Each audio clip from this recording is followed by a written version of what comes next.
for that, and it really very helpful. It's stationary.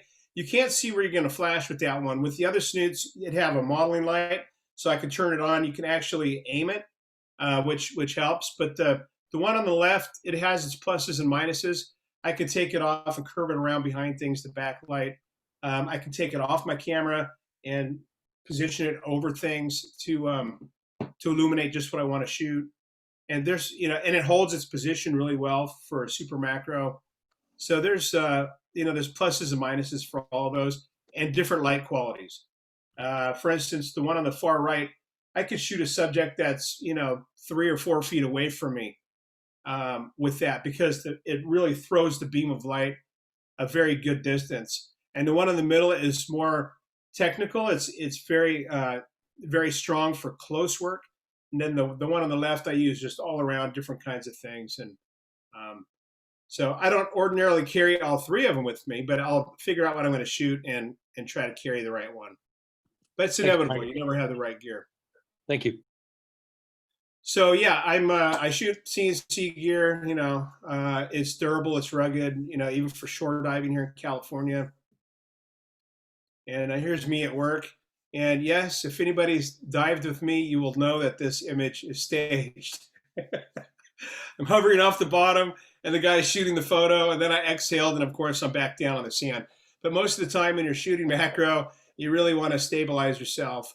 And I use float arms to do that, and some other different methods. When you're shooting wide angle, it's a little bit different because you don't have to get right on the reef. But California, we have this thing called surge, which we don't really experience in other areas to the effect that we do here. To have 3-foot surge at Shaw's, that's like a normal day. That's a normal day. And if you learn how to shoot in that, if you learn how to shoot in California, you can basically shoot anywhere in the globe. And I was fortunate enough to learn how to shoot in California. So this is some work from the Philippines. I needed some fluff to kind of fill out this talk a little bit. Whenever I'm shooting things that I see beautiful patterns on, I like to open my aperture and let the bokeh, the natural lensability, do its work and make beautiful designs of the subjects. This is with the fiber optic snoot. I like doing silhouetted shots that really push the envelope of what's acceptable and what's not. I'm the kind of guy that, if I get on a motorcycle, I'll take that motorcycle as fast as it'll go. It's just how I've always been. And for that main reason, I don't ever ride a motorcycle. But my point is that my photography is like that. I'll push it as far as I can take it, and then figure out what's really acceptable, and then start working my way backwards. And so I've come across a lot of interesting styles doing this. And I've written a lot of articles on technique, and we've seen a lot of these kinds of techniques translate into mainstream media. So it's fun. I really have a good time doing it. High key. It's if you're a photographer, there's just so much you can do. And now the cameras that we have today are like hot rods. They're so capable of the user just really expressing themselves that we can do whatever we want and create these really beautiful images. So this is just using a combination of things. It's a typical bottle that you would see on the substrate in Anilao with these resident lemon gobies, and I'm using different colored flash tube and different things going on in the image. But at the end of the day, I'm really kind of a natural history shooter, and that's really where I started. And so when I shoot Blackwater, that's one of my main drivers. When I'm shooting macro on the sand, I want to create a different kind of photo, because it's not enough to just take, for me, it's not enough to just take a shot. California is different, or if you're shooting wide angle, it's a little bit different. It really is about the natural scenery, and the subjects that we have in California are also very unique. But I haven't been able to apply my trade and craft as hard here as I have been able to do in the Philippines, although I'm trying. So California really does offer world-class diving, but sadly, it's not considered a dive destination, nor do I even know of a dive resort in California.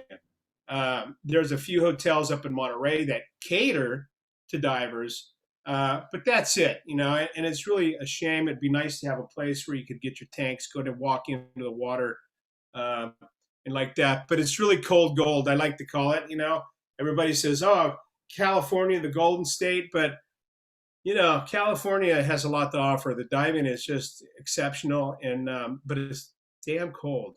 It's damn cold. So be ready for it.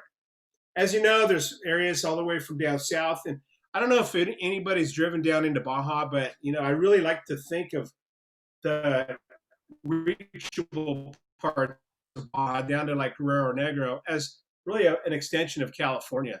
You know, it's easy to access, and you know, if you just watch out for those pesky drug dealers down there, you're going to be okay. So it's a joke. But Southern California, you know, we have Recali, La Jolla, Point Loma, which is really, really killer. And of course, Laguna, where I learned how to shoot at Vets Park. You know, I would go down after work in the afternoons and just teach myself how to shoot. And, you know, Vets is, I mean, Shaw's Cove is full of stuff. You remember when we went there, Conrad, and you saw the whale and you got video of a whale? Anyways, I had my macro lens on. Vets Park, you know, Vets is an amazing place. We need to hire people to carry our gear at Vets for sure. Beautiful squid runs, things like that. The oil rigs, you know, what a great destination. How many places in the world can you go out and dive these oil rigs? And you guys know if you've been on them, they're just chock full of life, really incredible. Then you have all the piers that people don't dive. Newport Pier. What else is there? I know there's some others. Stearns Wharf, the one in Santa Barbara, which I haven't dived yet. Channel Islands. Then up in Central California Bay Area, we have Monterey. And it's just an endless supply of places to dive.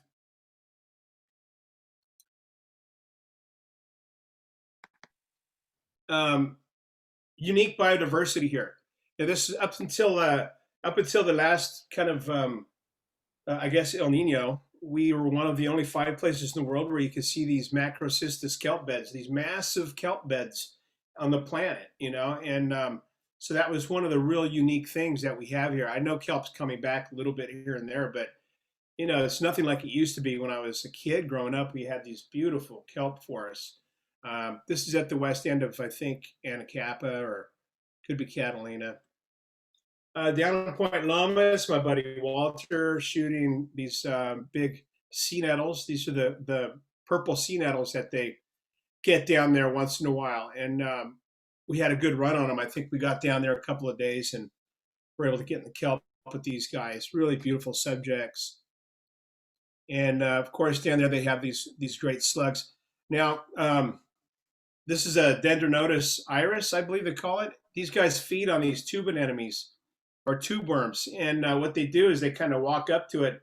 I don't know if anybody's seen this happen, but the slug will come up to it and they rear their head back, and then they kind of launch themselves right into the center of that tube anemone. And you'll know when you touch those things, they pull in right away. Well, that's what happens. It launches itself, and then it pulls it in. It pulls the slug in, and then the slug just devours the interior of that tube worm and kind of moving back and forth. And after about 2 minutes, when it pulls its head out, the thing just slumps over dead. So it's a really voracious predator. You know, if you ever see one, they can get quite large. Hey, of course, they start out small, but they can get really large and really fun to watch. And as my buddy Walter would say, hit the red button when you see this happening, or if you anticipate it happening. A lot of blennies in our area here. When you get down into Baja on the Sea Cortez side, we have a plethora of blennies down there and a whole lot of other stuff. So a real easy drive. California, we have some pretty nice blennies, the fringe heads. We have some the single spot, which is sarcastic, and some others that are a lot of fun. Different kinds of subjects that live in amongst the seagrass.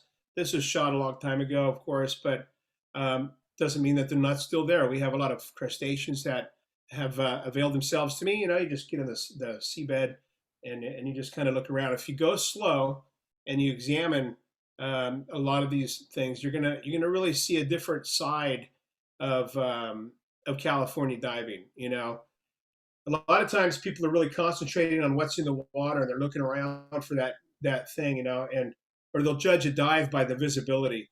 And for me, it's really about studying and looking at the small subjects and you know, if you look small, you're going to find big. It really, even the small subjects have a big story to tell. So I really like to do that. This was a really unusual slug that I found in Point Loma, San Diego, the first time. I forget the name of it. God, I'm so bad. But this one is, I think, like 2010 or 9. I found this. They've been seeing this guy up here now. It's what's interesting about it is that the rhinophores are fused at the base instead of being two individual. Babakina festiva is what it's called. Instead of having two individual rhinophores, they're actually fused. So it's a pretty cool feature of this subject. Very small, and you know, California has, I think, 120 native slugs. That could be even a high estimate. I think from the last count, which I knew of, it was somewhere in that neighborhood.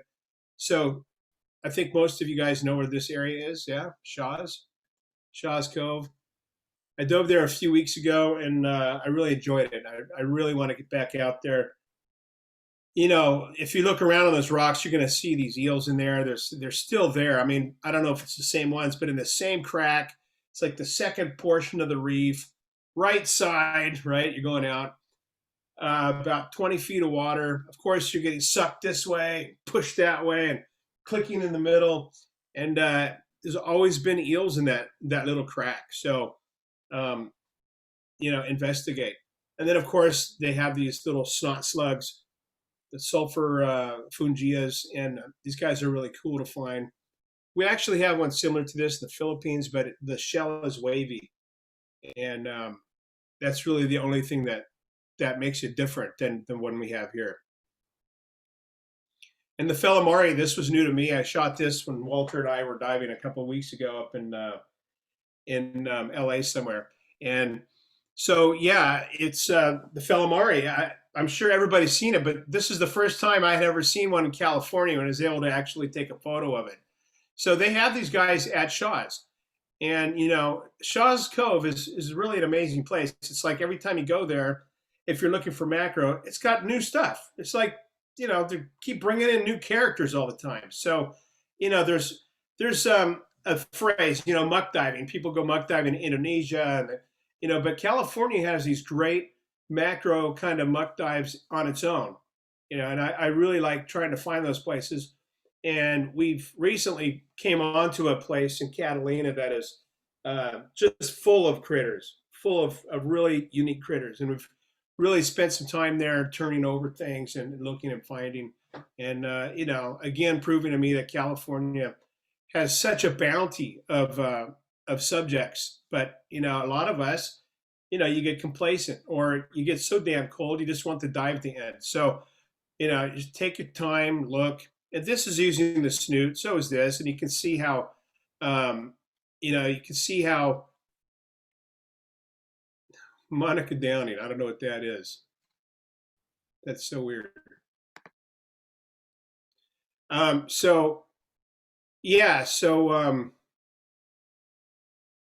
can you guys see that? Yes. The lines?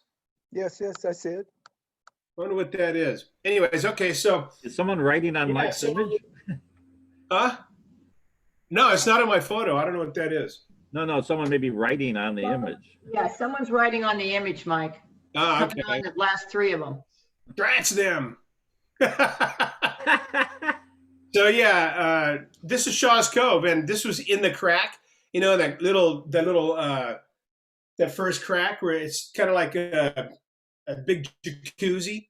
You know, the one you got tossed out of when the tide comes in. So I was actually shooting this one, and it was like I'm shooting the slug. All of a sudden, I see this fin tip coming down into my frame and realize that I'm getting folded in half from the surge. That's kind of how California is. You have to be part diver, part yoga master, and you just have to, it's crazy.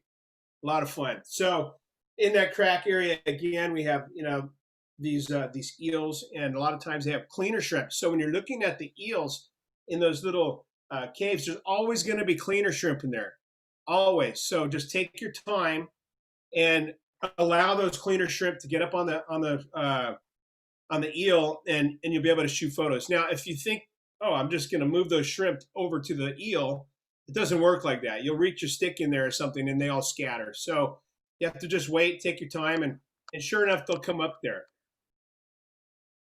And you guys remember this guy? Anybody? The frogfish. The rough jaw frogfish from Shaw's.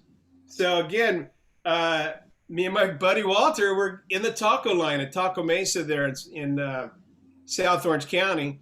And he gets a text from somebody, and he says, "Hey, so-and-so saw a frogfish at Shaw's Cove." And I was like, "No, that guy doesn't even know what a frogfish is." And he goes, "Well, I think he did because he's describing it." So I said, "Okay, see you later." I think I got out of line, raced back up to Orange County, got my stuff, and was in the water in like an hour and a half. I think I broke every speeding law across Orange County. But sure enough, I swam out there, and there's this beautiful frogfish there. So we used to have some frogfish that would come up, maybe with El Nino, I'm not sure, the Antinarius avaloni, they were called, or a rough jaw frogfish. So yeah, you never know what you're going to see at Shaw's. Blackwater and blue water. So off of Dana Point, the continental shelf comes in to about the 5 mile mark. And if you have a buddy with the boat, you can get out there, and you just motor out. And the way I was introduced to it was we use a down line and a John line on the boat, and we hook in, jump in, and get down about 80 feet or so, and just photograph whatever happens by. And when we were doing it at this time, there was a lot of plankton. We get down there about 80 feet, like I was saying, there'd be a lot of plankton drifting by. But over the years, we haven't seen as much plankton. So this is a hula skirt siphonophore and a paint roller. These guys you'll see up close a lot of times, just drifting around in the shallows. But you would get down to about 80, 90 feet, and it was just like a conveyor belt of planktons moving through there. So it's another form of diving here in California, the blue water and black water diving. And so we've only done a couple of blackwater dives, but we're trying to get those organized, have gear now, and hopefully in the next couple of weeks, we'll try to get out there and see what we can see. So just some different random organisms that could encounter on the blue water dives. Catalina, as you guys know, you've been there many times. And, I haven't personally found Catalina to be as abundant or as wild as the Channel Islands up north, but it's close. It's fun to dive there, and you never know what you're going to see. And generally speaking, we have pretty good visibility on most of Catalina Island. Lots of nudibranchs, of course. Giant sea bass. There's my buddy Walter again. Incredible. The guy's everywhere. So big giant sea bass, the black giant black sea bass.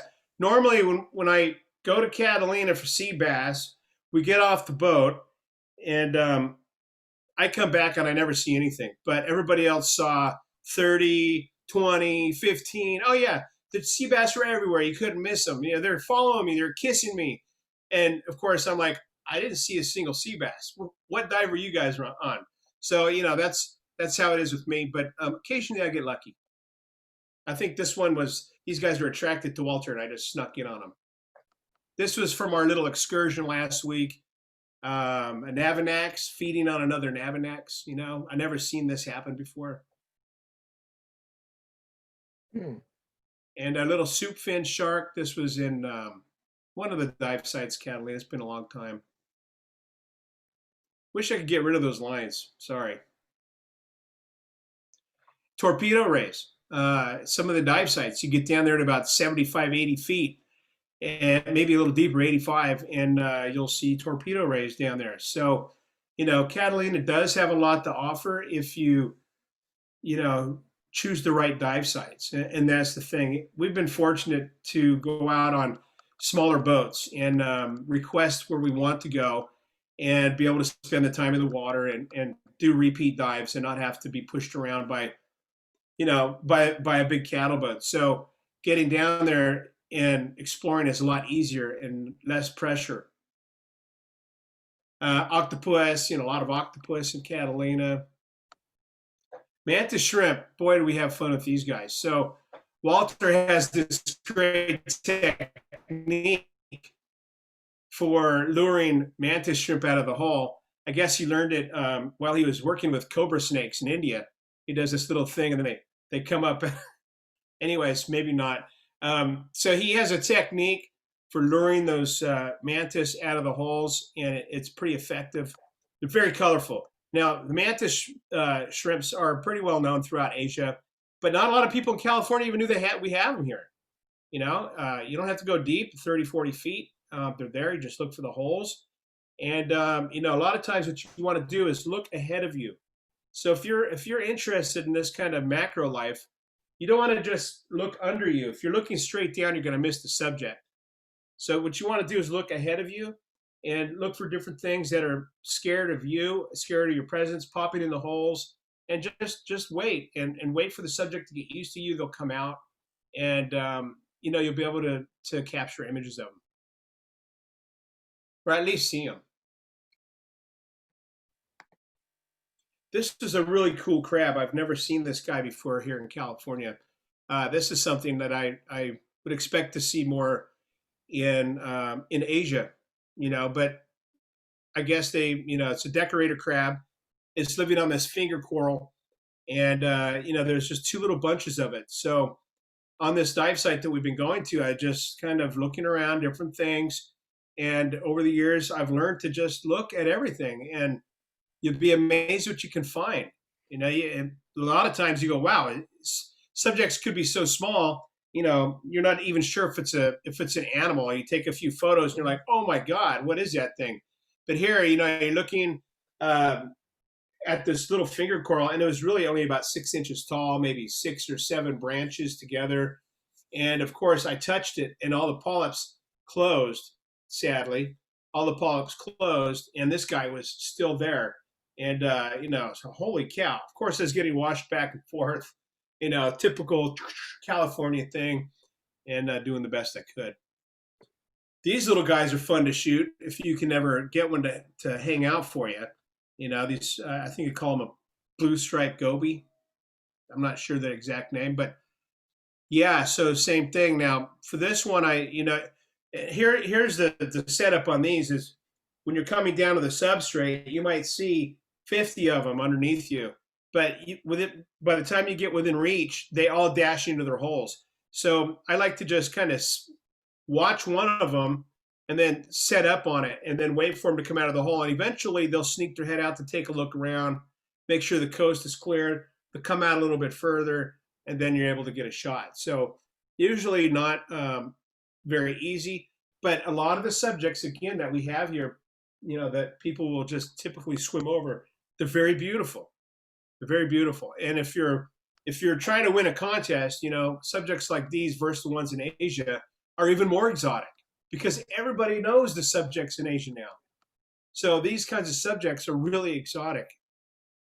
Little zebra striped goby. These guys live upside down. The shot's taken upside down and then flipped over. So these guys live in the crevices. And if you're shining your light in there, you've already spooked it.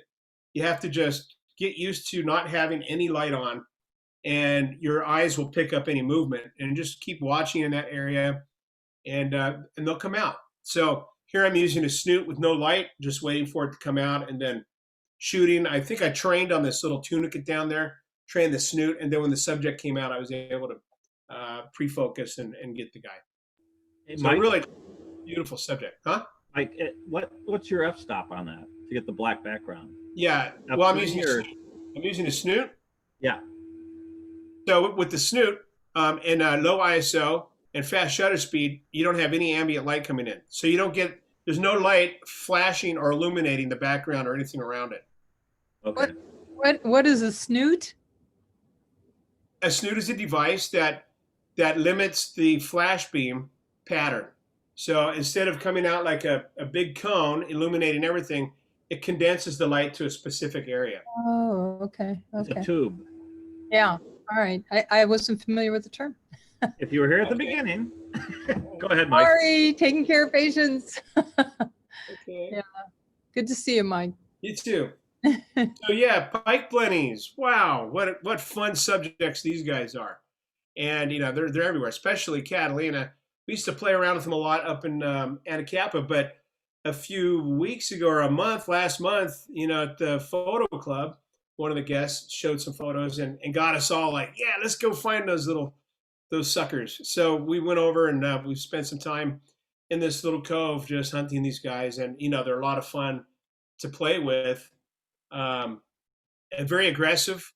They're very aggressive towards each other specifically. And so they'll do these really cool displays. They'll pop their heads out of the sand. They move around, this big mouth thing going. But of course, here's a secret. Anybody know? Can you see? It's a mirror. Oh, yeah. So we're using a mirror, and they see themselves in that mirror. They get really agitated, and they'll do this really cool thing with their mouth.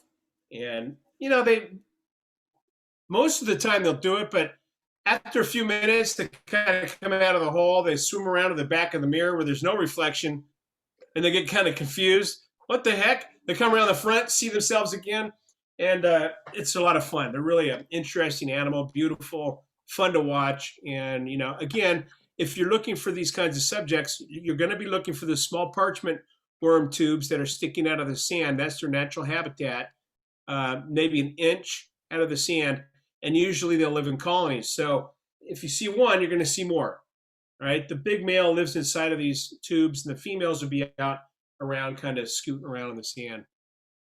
Actually, I could have it backwards. And again, on that dive site, there's some structure down a bit deeper, maybe 50 feet or 40 feet, and with eels and different subjects. And I know just through experience, if I wait, that the cleaner shrimp are going to be on the eel, and I'll be able to get photos like this. So for me, it's a nice photo, nice opportunity. Again, the Mantis Shrimp just coming out of the hole, doing its thing. And sarcastic fringe head. So this guy's very small, living in a turban or a wavy top snail shell. Sorry, tongue twister. It's a sarcastic fringe head living in a wavy top cone shell snail. Never mind. Anyways, really cool subject. And again, the adults of these guys do this really fun, cool behavior. And sadly, I haven't had opportunity to photograph these guys for about 10 years. And I went and I saw this guy last week, very small, and hopefully I'll have an opportunity to get some bigger ones soon. Again, the Mantis Shrimp, little sculpin. So this is at the poop pipe. I don't know if you guys are familiar with these pipes that we have that run from the sewage treatment plants. They're all up and down our coast, and they make great macro dive sites. No, you don't have to wear a hazmat suit. The stuff is treated, and the end of the pipe or the opening is, I think, several miles offshore. But in the meantime, this pipe runs from the beach, down, following the contour of the ocean and out of deeper water. So you get the dive boat to position over, 50 feet or whatever, and you just drop down and do the dive. It's a very simple dive. Obviously, you go one way, turn around, come back, following that pipe, can never get lost. And these pipes have tons of life on them, mainly nudibranchs. There's a lot of current that sweeps back and forth over these things, and life just goes crazy. So again, I'm using a red light on this one to kind of backlight the background. It's kind of a fussy, ugly background, but if you use the lights in a way to illuminate that fussy background, it can make some interesting kinds of designs. And this is a, what is this slug called? I can't remember the slugs. Tell them I'm getting old too. I can't remember half the stuff I shot now. But the thing that is sitting on is my friend Bill. He has this stage. He is forever putting stuff on this little stage, and he swears that this is the blackest surface known to man. It's the darkest, blackest material ever made, and so that's if you understood or knew Bill, you'd understand that statement. So it's the ultimate black. And I saw him shooting this guy, kind of popped over his shoulder and took a few shots. And sure enough, it's pretty cool. Every little tiny flake of anything shows up on that little stage of his. And it really kind of helped out this image. I really like the way it came out with that white kind of flakes in it.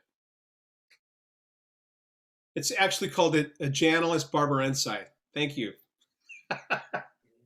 And another slug. So, California has a lot of nudies and different ways to shoot them. So here I'm just backlighting the guy with one of my torches and using a slow shutter speed. So I sometimes I like backscatter. I don't think it necessarily kills an image if you're doing the right thing with it. If you're letting it live and have a life of its own, then it can be pretty. And I really want to capture kind of the movement of this, because if anybody's tried to photograph anything in California, especially one of these beautiful slugs, you'll know that it's flipping back and forth, left, right, so it's really fun. You have to find that rhythm and try to get the photo. So I think only California divers are kind of in tune with that kind of a photo. One thing I like about California is the green water. We get the green water here. I like it. I'm so used to diving in blue water that, when I get to a place that has green water, I want the world to see that I was in a place with green water. So, it's to be celebrated, right? So another slug, beautiful slug to find. Oil rigs. Oil rigs are a beautiful vertical reef system that are just off our coast. And, I think everybody in this group has probably been there at least once. If you haven't, I really urge you guys to get out there. You never know what you're going to get when you're at the oil rigs. You could have stellar visibility one week and crap the next. It could be huge schools of bait fish and then nothing the next. But generally speaking, it's, it's just a beautiful vertical reef system. So, get out there, experience it, try them out. I think that's Walter again. On the rigs, you have these hard man-made lines. Garibaldi's, of course, this one's on eggs. Walter at work right there doing something. This shot, I just turned off my lights. We had a lot of debris and stuff floating around in the water. So I just turned off my lights and increased my ISO and shot the ambient light with Walter working on something, shooting video. Sea lions coming down, darting in front of you. A lot of times you'll have cormorants dashing in, chasing after fish. So the action there can be pretty slow at times, and then all of a sudden it's red hot and fast, and then it goes back slow. Almost like getting, any dive you could be on California can go from 0 to red hot and back again. Vets Park. I don't know how many people have been to Vets, but I highly recommend it. There's so many weird little creatures that come in there. This is an amphipod that's attracted to by my lights, and I think that tube anemone or whatever that is feeding on it. So this one's quite large, and they come in there. They're attracted to those lights. They're buzzing around like hornets. And the main thing I really wanted to talk about here, sadly, I don't have photos to support that I know I do somewhere, but is the squid run. If you guys want to see get in on a squid run, Vets Park is the place to do it. And we've usually had good luck around December. In fact, some of my best squid runs were on Christmas Day. Not sure what's going on this year. Nobody's seen a squid run there yet. I talk to a guy a couple times a week about what's happening at Vets. But when it does, believe me, I'm going to be down there in the water. And it's one of those things where you're scooting along the bottom and you might see one or two squids. You'll see some squid baskets. And then all of a sudden, millions of squids. It's like you're swimming in a pool full of squid. It's an incredible experience. So I really urge you guys to do it. Sarcastic French heads again there. Here's a couple of them looking at each other. The small one on the left is looking very nervous at this point, I think, from the big guy. But Vets Park is a little tricky. Clean fish. It's a little tricky getting in and out.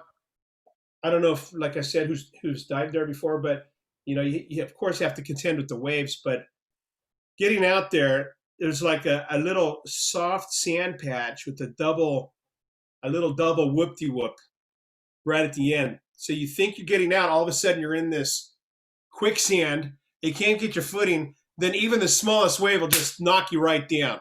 So it really humbles even the most veteran diver. And it's happened to me. It happens to the best of us. Up in the shallows, I really like exploring the shallows. I like diving deep, but a lot of the color in California is in the shallow areas. So if you really want to shoot vibrant, colorful images, that's her. And you'll get these beautiful, vibrant colors. I think it's Santa Cruz.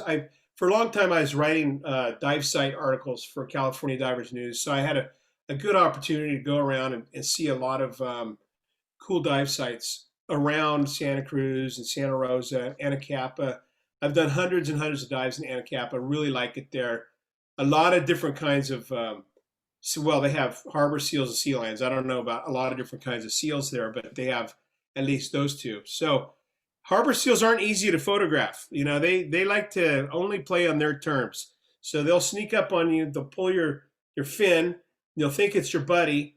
They'll grab on your leg, and you'll turn around, and then they take off. So this one, I was actually trying to hide from it. If you can actually hide from a subject underwater, hiding behind the kelp, waiting for this harbor seal, and it's kind of doing circles around me, doing circles. I was waiting, and I really got lucky on this shot. It's one of my all-time favorites for California. And this little pup, I mean, it's so cute, right? Sea lions. This is actually taken with the 60 millimeter right near the top, near the surface, and I think ANCAP. I forget the dive site. Kelpfish, really a cool subject. Get into that kelp, hang out, search, watch. You'll see them in there. They're a beautiful subject. They come in that really golden pattern. Here, this one's being cleaned by a senorita. And of course, bat rays. This one is standing up. I think this is in Frenchies. And up at the west end, this harbor seal was laying in there like it was taking a nap. And the seagrass is just blowing back and forth over this guy. It was a long shot, but it was so cool. It just looked like it was sleeping in there.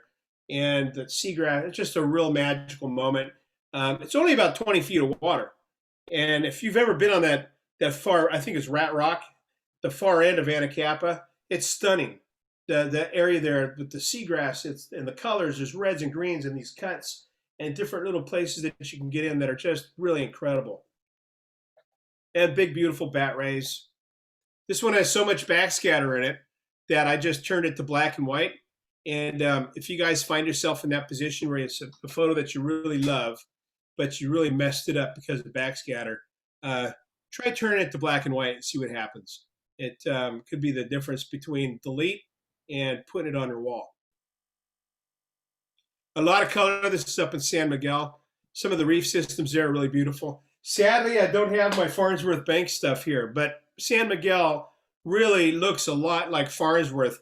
And in fact, the Gull Island area, you can see hydrocorals, and that's on the backside of Santa Cruz. They have hydrocorals there at Gull Island like they do in Farnsworth. And so once you start getting up past that Santa Cruz, Santa Rosa, up into the San Miguel area, the water temperatures change, and so does the subject matter. So some of the subjects that we see below there, I think they call that Point Conception, is the faunal divide for California.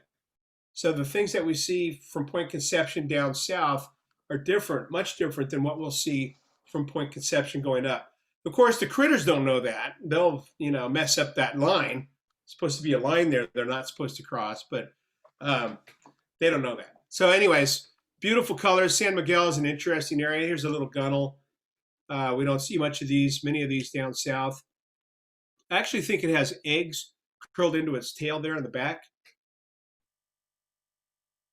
And these guys we see down here, but up there, of course, they're a little bit larger. Stuff starts getting supersized as you work your way north.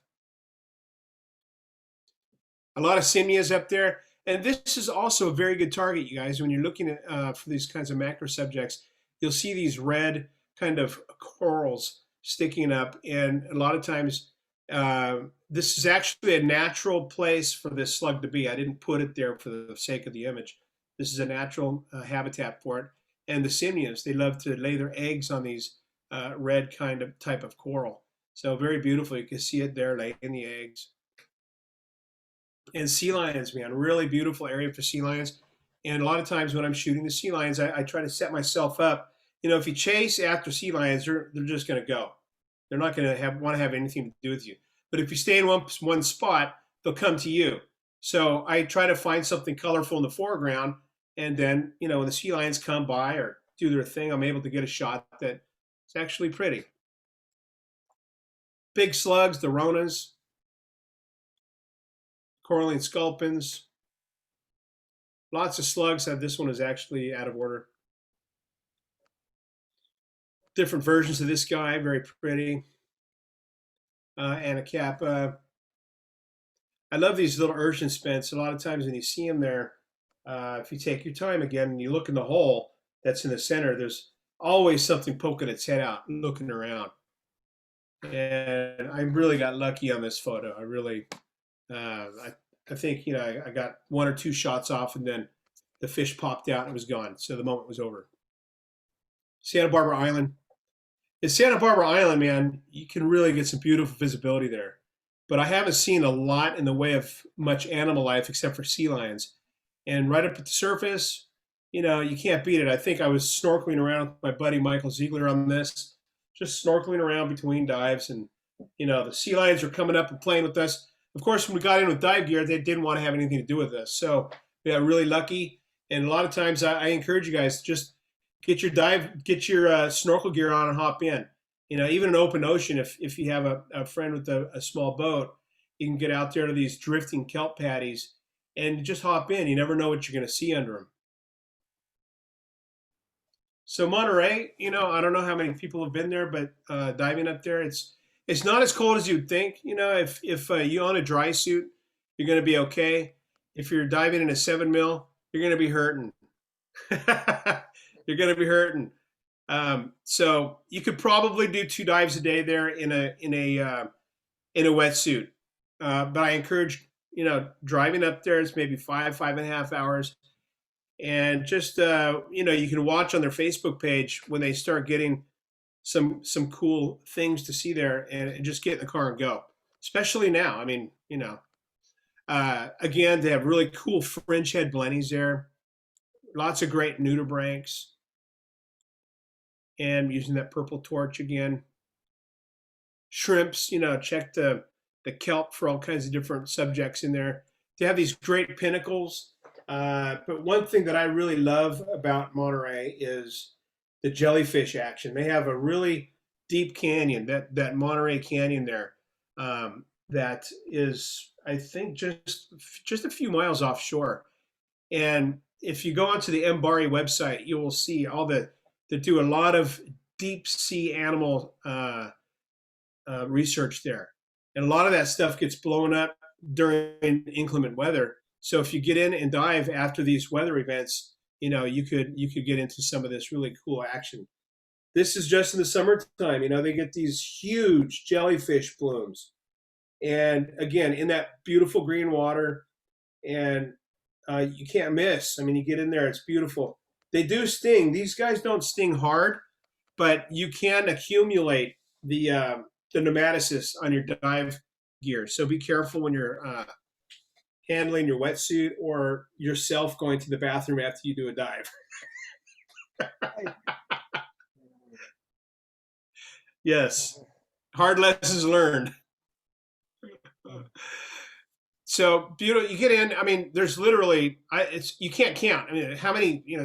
You look anywhere in the water, 360 degrees. There's soup. It's just full of jellyfish. Thousands, hundreds of thousands. If you guys have never done this kind of dive, highly recommend it. Beautiful. Giant anemones. Everything's supersized there. And wolf eels. They have great wolf eels. Once in a while, we see the wolf eels here, like the Redondo area. I've seen them at San Miguel, but in Monterey, it's really a place. One of the things you're going to see wolf eels pretty regularly. They have just a lot of really cool.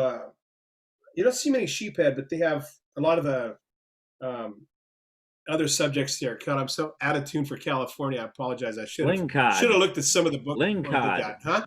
Lingcod. Lingcod, thank you. Giant lingcods there, really big ones. And, lingcod they're pretty curious. They'll swim up. They'll land next to you. You try to shoot a photo of them, they take off. Molas we've seen thresher sharks on dives there. And it's just Monterey is a very wild place. You never know what you're going to get. So, and during the daytime, you have also whale watching and other things that you can do, almost like in Laguna, the same, but it's a little more wild up there. And so I highly recommend you guys to get up to Monterey, get in the water, and enjoy it. So that brings me to the end. Keep your head in the game. I hope I didn't ramble on too much. No, very enjoyable. Any questions? This is our dive bubble. Because of COVID, we have to be very careful of who we're diving with and who we're around. I encourage you guys to form your own dive bubbles and get out as often as you can, and be careful, as Scott will attest to. Yes. You guys write Mike a question. Mike, can you read the questions? Let me just stop this. Yeah, there you go. And then open up your chat screen. Wait, I think they can talk, right? They can ask me. Yeah, you have to unmute yourself, though. So, Mike, how long have you been back here? I've been back in California since basically November. Oh, are you going to be staying a while? I'm going to stay as long as they make me stay here. Oh, so, you have to stay here? I don't have any choice. I think once the vaccines get rolling in February, I think we're going to see some of the borders, like in the Philippines, the borders closed to foreigners. Oh. Yeah, so I came back here to check on my mom, and I kind of knew that I had a chance of getting stuck here, but I thought I'd be able to sneak back in December, and wasn't able to do that. Some issues with my visa, and so I'm here until they open the borders. So are you Philippine national now, or are you? No. Still U.S. Yeah. Yeah, U.S. citizen, of course. I'd never give up my U.S. citizenship ever. Right. Drag it out of me. It's not going to ever happen. But so work visa. Oh, I see. Okay. Yeah. Does that mean you have to come back a certain amount of time per year? No, I don't have to leave the country for, I can leave anytime I want, but I'm not forced to. Right now I get a 1-year visa, but I have to leave every 59 days. So figure that one out. Oh, wow. I have a lawyer. She does all the work. I just send her the money. Yeah, I remember as a student in medical school in Mexico, we had to leave on a student visa a certain amount of time every year. Yeah. Little different than work visa, I guess. Yeah. So, Mike, what's the camera you're using? Is it a Canon or a? You have a housing? No. I'm shooting Nikon. I'm a Nikon. Okay. Yeah, some of those photos might have been taken with the Canon. You used to have a Canon. I started with Canon. Right. I started with Olympus. Then I went to Canon, and then I started with the Sony, Olympus, Canon, and now Nikon. That might be an interesting presentation. The evolution of the different cameras that you've used and what you learned from each one, and if there are certain techniques that now you know that you could use with any camera. Yeah, I mean, if you know the basics of how a camera functions, f-stop, shutter speed, ISO, that translates to any camera because every camera is the same. It's just a matter of the mechanics and the menus and what you're used to. So some people are more technical than I am, and they might gravitate towards a Olympus camera that allows for a full freedom of doing the menus how they like. I'm not like that. I'm the kind of guy that takes a camera out of the box, puts the batteries and the lens on, and goes in the water. Just really right out of the box kind of shooter. I don't use any special setup or special settings. I don't have presets. Oh. So I just really rely on the camera, my eye, and the basic functions of the camera. Are you shooting raw or what? Yeah. Always shoot raw. Mm-hmm. I'm shooting now with a Nikon D850, so I have a really wide color space. If you're a photographer, you know kind of what that means. It's there's a lot of different shades of each individual color, and the 850 has the widest gamut of each color. So, yeah, it's really an exceptional camera especially for shooting underwater. Wow, very cool. Just so many of you know that are listening, a lot of these subjects are very small. Yeah, a lot of them You have to be small, very so close, and the lighting has to be just right. it has to be. The one thing about shooting macro is, first of all, photography, you can't really be sloppy on the lighting. You can't just fire, spray, and pray. Take a few minutes and think about getting the shot that you want, or at least tune the shot so you're not getting too much backscatter. And then you're going to crop a lot. So, of course you want to try to eliminate the distance between yourself and the subject. That's one big step. The closer you are, the less water that you're shooting through. It's an automatic reduction for the possibilities of backscatter. You're going to get higher contrast, color values, and all that stuff. So get close. And, then, of course, you're going to crop down a little bit. So some of the wide angle photos, you don't have that much freedom because you really want to capture the big scene. So you're going to have more issues to contend with when you come to that. But, for the most part, you can really control where the flash is happening in macro. So, yeah. Hey, Mike, I have a question for you. First, I just want to say thanks very much. That's an incredible presentation. I think you inspired me to get back out in California, take pictures. All right. Do you have a good place to start for newts and learn how to use those? Or snoots? Yeah. If you want to learn how to do it, I've been thinking about running some clinics while I'm here. If you're interested, send me an email or contact me, and I'd be happy to do that. Yeah, if you're organizing a blackwater dive, I'd love to do that. That's something I've never done before, and okay, be a perfect thing to learn.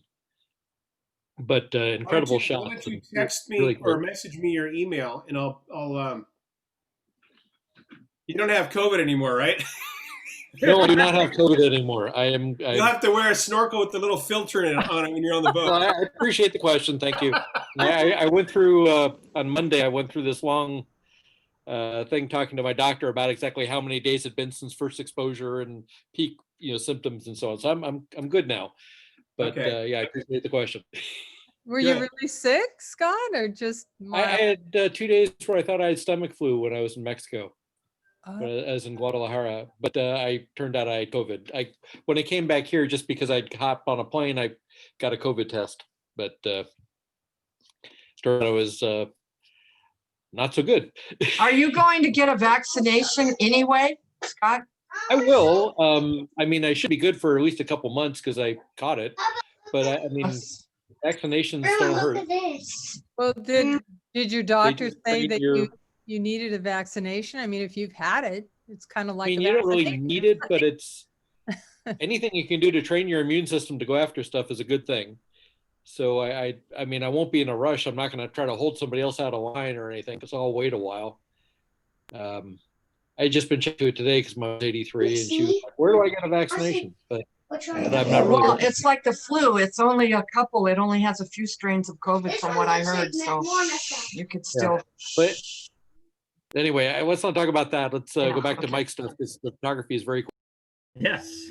Very, very awesome. Yeah. Any other questions? I see one here from Thomas Wood. Thomas, are you still there? Okay, well, his question was if I was dependent entirely on my strobes for color.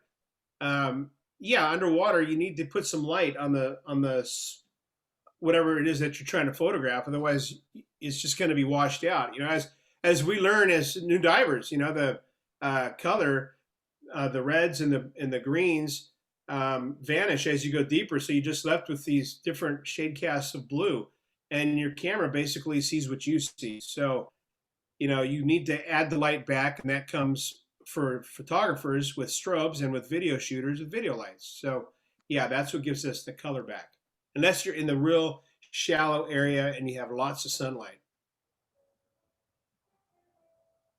So that's the answer to that question. I don't think he's online anymore. I think he went to chase children around. Oh, Mike, okay. this is Linda and Walter here. We are here watching the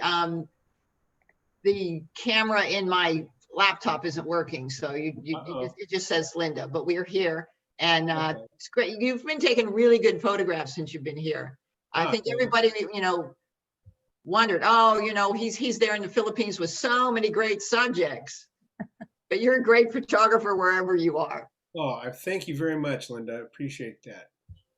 But you know, California does have a lot of subjects to see, and I think that was really the theme that I was trying to drive home here.